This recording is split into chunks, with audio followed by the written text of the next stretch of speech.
फिलहाल देखिए जंग छिड़ी नहीं है, लेकिन लगातार लोगों को यही लग रहा है कि ये जंग बेहद बड़ी हो सकती है। अब अरविंद जी, मैं आपके पास आऊंगी। देखिए, ये तमाम क्वेश्चन जो हमने अपने सर्वे में तमाम लोगों से पूछे थे, एक एक करके उसी को लेकर आपसे भी मैं बातचीत करना चाहूंगी। तनाव, वैश्विक तनाव बढ़ेगा, तेल की कीमतें बढ़ेंगी, इसको लेकर आपको क्या लगता है? देखिए, ये तो सच है कि वैश्विक तनाव बढ़ेगा, क्योंकि ये पूरी की पूरी जो लड़ाई है वो अमेरिकन साम्राज्यवाद की लड़ाई है, अमेरिकी वर्चस्व की लड़ाई है। और जो उससे मझौली जो शक्तियां हैं वो अमेरिकी वर्चस्व को मानने के लिए तैयार नहीं है। वो बहुध्रुवीय या मल्टीपोलर वर्ल्ड चाहती है।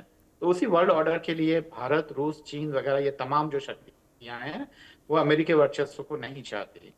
भारत ऐसा क्यों नहीं चाहता है, इसका खास कारण है। भारत को ये पता है कि भारत के डेवलपमेंट के लिए खासकर एनर्जी सिक्योरिटी बहुत जरूरी है। और एनर्जी का अभी जो सबसे बड़ा सोर्स है वो है पेट्रोलियम। और अगर यह लड़ाई ज्यादा बढ़ती है तो जो पूरा का पूरा जो जो लाल सागर है या पूरा का पूरा जो हॉर्मुज स्ट्रेट है, तो उस हॉर्मुज जल डमरू मध्य के बीच में सब कुछ ये होगा कि जो दुनिया का 1/5 जो ऑयल ट्रांसपोर्टेशन है वो होर्मुज से होके ही जा रहा है। तो ऐसे में अगर 1/5 ऑयल ट्रांसपोर्टेशन वहां से बंद हो जाएगा तो हमें केप ऑफ गुड होप से जाना पड़ेगा। और ऐसे में जो उसकी ट्रांसपोर्टेशन कॉस्ट है वो बढ़ जाएगी। देखिए, अमेरिका हम पे एक और दबाव डाल रहा है कि आप वेनेजुएला से तेल लीजिए। यह भारत की खासियत है कि जो वेनेजुएला का जो तेल है वो बहुत ही घटिया टाइप का क्रूड ऑयल है। और उसको जो साफ करने की जो कैपेसिटी है वो केवल गिने चुने देशों के पास है, जिसमें भारत भी एक है। तो अगर हम वहां से वो जो भारी तेल है वहां से हम जहाजों में भर के लाते हैं, कंटेनर्स वगैरह, या उसमें भर के लाते हैं, तो उसमें क्या होगा कि हमें आना पड़ेगा केप ऑफ गुड होप से। एक तो पहले से ही अमेरिकी दबाव में हम महंगा तेल खरीद रहे हैं, ऊपर से हमें जो पूरा का पूरा हॉर्मुज स्ट्रेट वो ईरान बंद कर देगा। लड़ाई होगी तो बंद होना ही होना है। तो फिर तेल के पूरे जो हैं वो हमें इधर, तो हमारी तो ट्रांसपोर्टेशन कॉस्ट लड़ जाएगी। भारत तो कभी नहीं चाहेगा कि बिल्कुल, लड़ाई हो, क्योंकि ऐसे में बिल्कुल, बिल्कुल अरविंद जी, जिस तरीके से मिडिल ईस्ट के तनाव की हमने बात करी और ऑयल्स के प्राइसेस भी बढ़ सकते हैं, हालांकि क्वालिटी को लेकर भी आपने काफ़ी आसान शब्दों में तमाम चीज़ें समझाई भी हैं। जहाँ जी आपके पास में आऊंगी। देखिए, एक सवाल, एक बेहद अहम सवाल जो हमने अपने दर्शकों से भी किया था और सभी के मन में है कि अगर ये जंग छिड़ती है तो क्या ये वाकई थर्ड वर्ल्ड वॉर होगा, या फिर ये एक ऐसे किस्म की जंग होगी जिसको आगे चल के डिप्लोमेसी से सुलटा लिया जाएगा, यानी कि बहुत ज़्यादा एस्केलेट नहीं होगी? जी हाँ, ये बहुत ज़्यादा स्केलेट होने के चांसेस नहीं है, क्योंकि फुट सोल्जर्स वो ग्राउंड पे नहीं होंगी।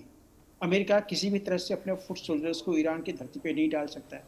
और जो अमेरिका का दूसरा सबसे बड़ा एलाय है रीजन में, और वो है इसराइल। इसराइल की भी सरजमीन कहीं भी ईरान से नहीं मिलती है।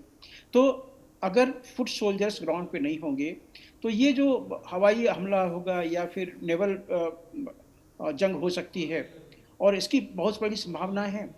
क्योंकि अगर अमेरिका का जो एक्शन है वो आप देखिए, तो इसने पहले जो वेनेजुएला के आसपास में जो अपने बेड़े लगा रखे थे, इसी तरह का कुछ सिलसिला था। पहले उसने अपने एयरक्राफ्ट कैरियर तैयार किए थे, उसके बाद और शिप्स और फास्ट बोट्स भेजे थे, सबमरीन वहाँ पे लगाई थी, और यही चीज़ यहाँ पे भी लगाया हुआ है। और आपने अगर ईरान को अगर आपने ध्यान से देखा हुआ है तो देखिए कितनी सशक्त एयर डिफेंस सिस्टम इसराइल के पास में था, लेकिन ईरान ने मजबूर कर दिया। इसने इतने सारे मिसाइल्स गिराए इसराइल के ऊपर में कि इसराइल का जो जो आयरन डोम था या फिर आयरन क्लैड था या फिर बाकी जो एरोज सिस्टम थे, सारे के सारे सारे मिसाइल्स को इंटरसेप्ट नहीं कर पाएंगे, नहीं कर पाए। और यही चीज़ एक इंडिकेशन दिया हुआ है ईरान ने अमेरिका को कि इसका जो जो जो एयरक्राफ्ट कैरियर वहाँ पे है सागर में, ये ईरान के मिसाइल सिस्टम्स के अंदर में है। और मैं आपको बताता हूँ कि अगर एक साथ उसने सिर्फ 20 या 25 मिसाइल्स अगर उसने टारगेट किए एयरक्राफ्ट कैरियर के ऊपर में एक साथ, तो एयरक्राफ्ट कैरियर उसमें नहीं बच पाएगा। तो ये प्रॉब्लम्स हैं। लेकिन अगर अमेरिका ये चाहता है कि सिर्फ एयरक्राफ्ट कैरियर को हम लगा के फाइटर एयरक्राफ्ट को उधर से उधर उड़ा के उसको डरा देगा और आयतुल्लाह को पकड़ लेगा, जैसे वेनेजुएला में मदुरो को पकड़ लिया था, ये नहीं हो पाएगा। वेनेजुएला का एग्जाम्पल जो है वो ईरान के ऊपर में लागू नहीं होगा। Iran is entirely a different ball game. तो ये चीज अमेरिका जानता है और इसीलिए चाहता है कि ये बल दिखा के शायद कोई अगर समझौता हो जाता है जिसमें कि अगर ईरान आगे से न्यूक्लियर वेपन बनाने से अगर चूक रह जाए, अगर कमिटमेंट दे दे कि वो नहीं बनाएगा, तो बाकी सब जो चीजें हैं वो निगोशिएबल हैं। बिल्कुल। लेकिन बार बार जो एक चीज सवाल उठता है इसराइल के जहन में, वो ये है कि जब तक ये रीप्रोसेसिंग जो होते हैं इनरिचमेंट प्लांट्स जो हैं यूरेनियम के, ये वहाँ पे चलते रहेंगे ईरान में, तो ईरान के ऊपर में ट्रस्ट नहीं किया जा सकता है। क्योंकि अगर ईरान को अपने ईंधन के लिए प्रोसेसिंग चाहिए तो सबसे ज़्यादा जो प्रोसेसिंग होती है, सबसे ज़्यादा जो प्योरिटी होती है यूरेनियम की, वो 32% होती है।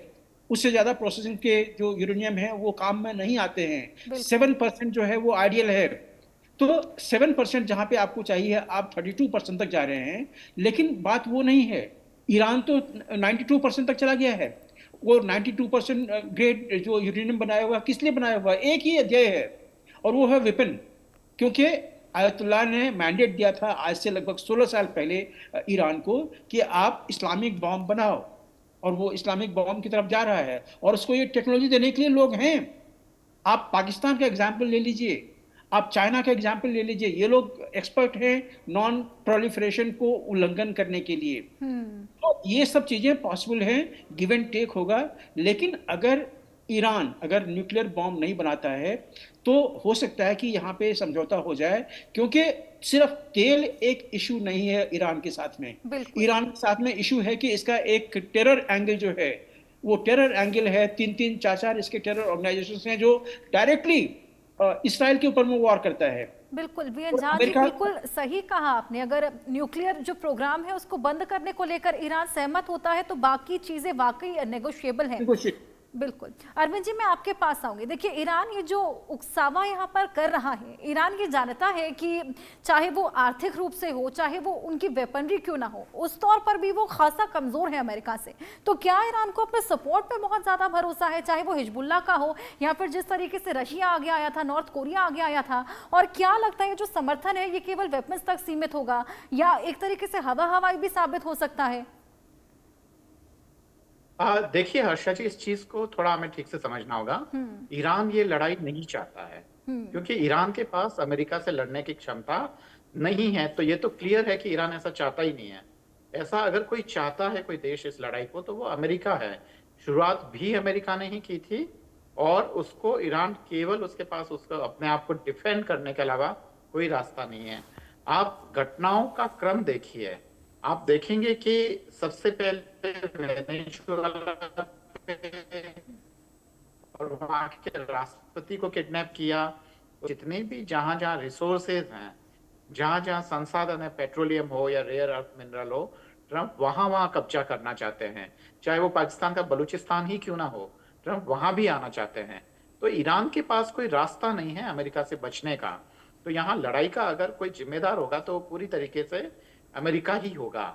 और अमेरिका ये आज से कोशिश नहीं कर रहा है, ये 1990 से कर रहा है, जब उसने इराक को लूटा, नोचा खसोटा। उसके बाद में तभी से उसका अगला टारगेट ईरान था, पर ये इतना लेट हो गया। और अब इसे पता चला कि अगर ईरान ने परमाणु बम बना लिया तो हमारे लिए जो बची खुची संभावनाएं हैं वो भी नहीं होगी। अच्छा, यह भी नहीं है कि ईरान इस चीज के लिए तैयार नहीं है कि अपने यहाँ पे परमाणु बम नहीं बनाएगा, क्योंकि उसने एनपीटी पे हस्ताक्षर कर रखे हैं। एनपीटी पे हस्ताक्षर करने का मतलब है कि वह लड़ाई के लिए इस्तेमाल या बम बनाने के लिए इस्तेमाल होने वाले किसी भी परमाणु कार्यक्रम को नहीं चलाएगा। पर जो शांतिपूर्ण उद्देश्यों से जो परमाणु कार्यक्रम है वह एनपीटी के अंतर्गत चला सकते हैं। बिल्कुल, जिस अगर तरीके इस से बिला पे अभी अगर फिलहाल करें ये तो ड्रोन भेजा जी। गया था, हालांकि वो उकसावा रहा या नहीं ये भी जल्द ही साफ होगा, क्योंकि इसको लेकर कोई आधिकारिक पुष्टि भी हमने देखने को नहीं मिली। लेकिन वीएन झा जी, एक चीज जो हमने देखी, डायलॉग के बाद भी बीच में ट्रंप बोलते नजर आए थे कि अगर न्यूक्लियर प्रोग्राम को बंद करने की बात ईरान कह देता है तो सहमति भी देखने को मिलेगी, लेकिन उसका इनिशिएशन हमने देखा कहीं से भी नहीं हुआ। और युद्ध की भी हमने देखी बात, एक तरीके से बोला जा रहा था कि हमारी जो उंगलियां हैं वो ट्रिगर पर हैं, लेकिन उसके बाद युद्ध की भी कोई इनिशिएशन देखने को नहीं मिली है। तो यानी कि एक तरीके से ये बस दबाव बनाने की एक टेक्निक ही है दोनों ओर से। जी हाँ, एसेंशियली ये प्रेशर बढ़ाने की टैक्टिक्स है। और अभी फिलहाल हम इसको बड़े हल्के में नहीं ले सकते, क्योंकि ट्रम्प 2 ने जो भी कहा है उसका उसने फॉलो अप किया हुआ है। चाहे वो ग्रीनलैंड की बात हो, चाहे और कहीं की बात हो, वेनेजुएला हमने देख ही लिया हुआ है, कनाडा के ऊपर में ऑलरेडी प्रेशर उसने डाला हुआ है। तो ये सारी जो चीज़ें हैं उसने सिर्फ कहा नहीं, उसने इसमें प्रेशर बढ़ाने की कोशिश भी की। यहाँ तक कि ग्रीनलैंड में उसने अपने 2-3-4 अपने डेलीगेशन भेजे हैं कि हम आपको या तो खरीद लेंगे या हम यहाँ पे कैप्चर कर लेंगे। वो तो भला हो कि जो अभी फिलहाल जो लास्ट मीटिंग हुई थी यूरोपियन यूनियन की, जिसने कि पूरा का पूरा यूरोप एक स्टैंड ले लिया कि नहीं, आपको हम ग्रीनलैंड में नहीं आने देंगे, we don't welcome you there. तब अमेरिका ने अपने पाँव वहाँ से खींचे हैं। नहीं तो अमेरिका ने तो कह दिया था कि हम अपना नेक्स्ट एयरक्राफ्ट है वहाँ पे भेजने वाले हैं। तो ये सब जो चीज़ें हैं, बाकी जगहों में ट्रम्प का ये प्लान जो था वो काम कर गया, लेकिन यहाँ पे ईरान में वो चीज़ काम नहीं करेगा। देखिए, ईरान जो है ये जीसीसी का मेंबर है, ये ओआईसी का मेंबर है, और इसीलिए जो ये इस्लामिक एक ग्रुप बनी हुई है। आपने देखा होगा कि जब इसराइल ने जब एक अटैक किया था कतर में, उसके बिल्कुल, बाद माफी के सारे साथ सर मैं आपको यहाँ पर रोकना